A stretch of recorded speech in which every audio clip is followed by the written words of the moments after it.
आजच्या युगामध्ये जसं काही एकमेकाची पाय ओढण्याची स्पर्धा चालू आहे.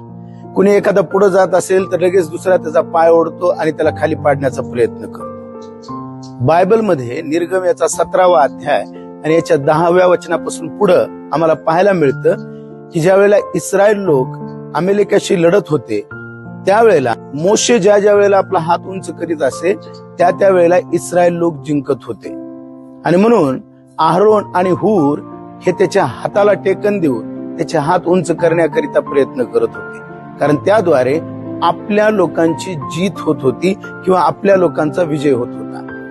आज जर आम्हाला आमचे लोक जिंकावे असं वाटत असतील तर आपल्या लोकांचे हात उंच करायला शिका, त्यांचे पाय ओढू नका. कारण जर आम्ही हात उंच केले तर आपले लोक निश्चित विजयी होईल आणि देवाचा गौरव त्याद्वारे होणार आहे. म्हणून हात उंच करणारे होऊया, पाय ओढणारे नको. देव बाप आपणाला आशीर्वाद. आमेन.